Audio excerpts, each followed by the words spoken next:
पंखे तो जो सामान्य रूप से दिखाई देते हैं वो दिखाई ही देते हैं, लेकिन कुछ पंखे उसके पूंछ में भी हुआ करता है। होता है कि नहीं होता है? तो जब सामान्य चाल में वह विचरण करती है तब तो वह दो पंखों से काम चला लेती है, लेकिन यदि उसे उड़ान भरना हो, ताकत भरने हो अपने पंख में और जमीन को छोड़ करके आसमान में जाना हो, तो उसे तीनों पंखों की ताकत लगानी पड़ती है। उसी प्रकार से जिस आत्मा को इस संसार में भोगमय जीवन ही जीना है, उसके लिए तो मानव शरीर मिल जाना काफी है, लेकिन जिस व्यक्ति को भोगमय संसार में जीवन जीते जीते मुक्ति और परमात्मा के धाम में पहुंचना है, उसको मानव तन के साथ साथ सद्गुरु और संतों का ताकत भी चाहिए, तभी वह परमात्मा के धाम में पहुंच सकता है।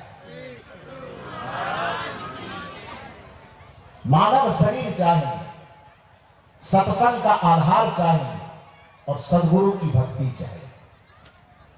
इसलिए अभी इस मंच से मैं आ रहा था तो रास्ते में संचालन के दरमियान हमारे परम पूज्य श्री अनुभवानंद जी महाराज बड़े सुंदर टिप्पणी कर रहे थे।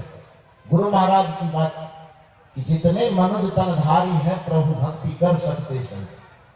प्रभु की भक्ति करने का जो आधार है वह केवल मनुष्य को मिला है।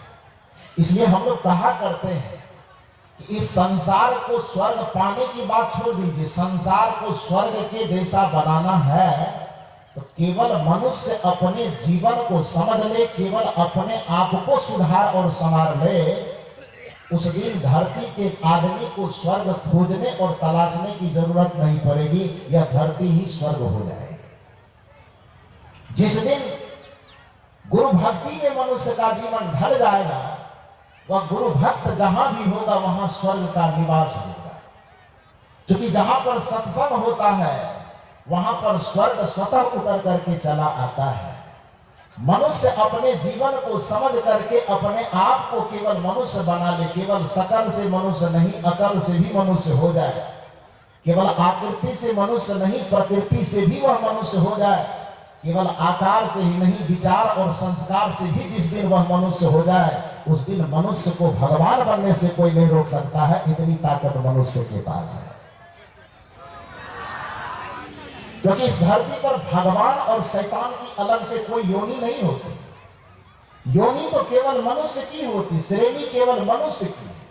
लेकिन यही मनुष्य अपने गुण कर्मों को संवारता है तो भगवान बन जाता है, और यदि यही मनुष्य अपने नैतिकता और सदाचरण से गिर करके पतित होता है तो हैवान बन जाता है। धरातल पर मनुष्य ही है, मनुष्यता से नीचे गिरने पर हैवान और मनुष्यता से ऊपर उठने पर भगवान।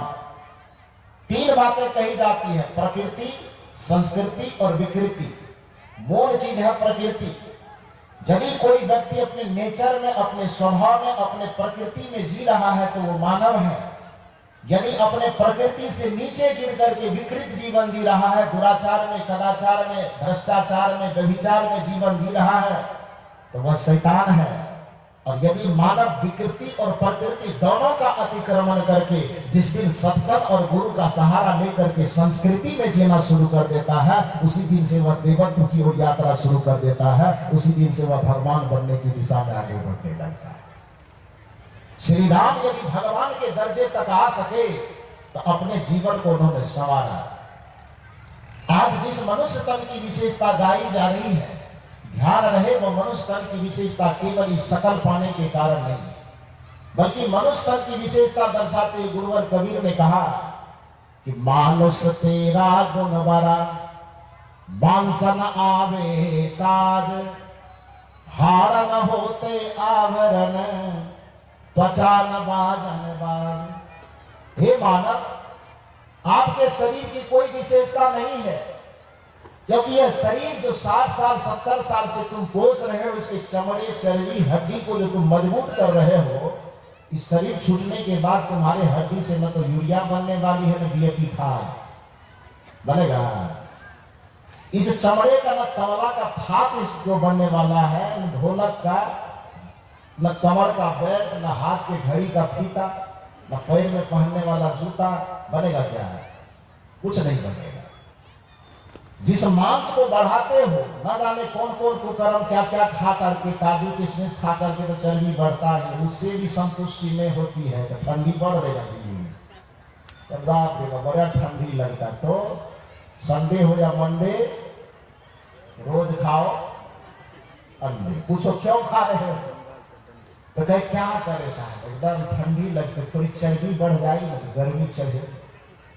और जो अंडा, मुर्गा, मछली, मांस, शराब इत्यादि का सेवन अपनी चर्बी को बढ़ाने और गर्मी को बढ़ाने के लिए करते हो, तुम्हें पता होना चाहिए कि वह चर्बी का क्या होने वाला है। विचारक ने कहा है, विचारक कहते हैं कि इस संसार में आज का पता नहीं है, तुम कल के बारे में क्यों सोच रहे हो।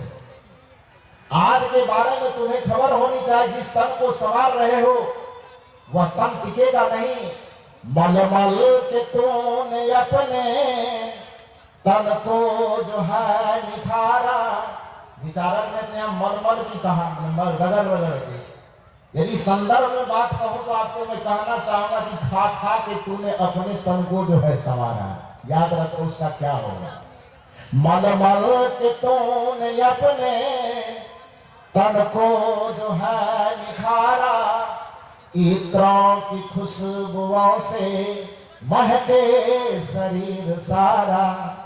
मलमल के तूने अपने तन को जो है निखारा, इत्रों की खुशबुओं से महके शरीर सारा। लेकिन अंत में होगा क्या, काया ये खाक होगी। क्या हमारी चौखट नहीं बनेगा, इसका पलंग कुर्सी टेबुल भी नहीं बनने वाला है। होगा क्या, काया ये खाक होगी, ये बात ना भुलाना। वर्षों की तो क्यों सोचे, पल का नहीं ठिकाना।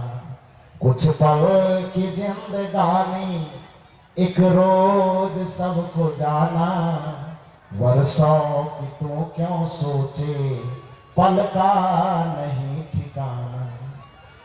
वर्षों की सोच करके चर्बी बढ़ाने में, हड्डी को मजबूत करने में न जाने कितने प्राणियों की हत्या करते, उस चमड़ी का कुछ बनने वाला नहीं है, उस चर्बी का कुछ बनने वाला नहीं है, उस हड्डी का कुछ बनने वाला नहीं है। इसलिए तन को पोषने में ही अपने समय को, सामर्थ्य को बर्बाद मत करो, बल्कि जिस गुणों के कारण आपकी विशेषता है, जिस भक्ति के कारण आपकी विशेषता है, जिस सत्संग के कारण आपकी विशेषता है, जिस ध्यान के कारण आपकी विशेषता है, अपने जीवन की शक्ति को सत्संग में, भक्ति में, ध्यान में, साधना में, संयम में, सदाचार में लगाइए, तभी आपका मानव जीवन पाना सार्थक है।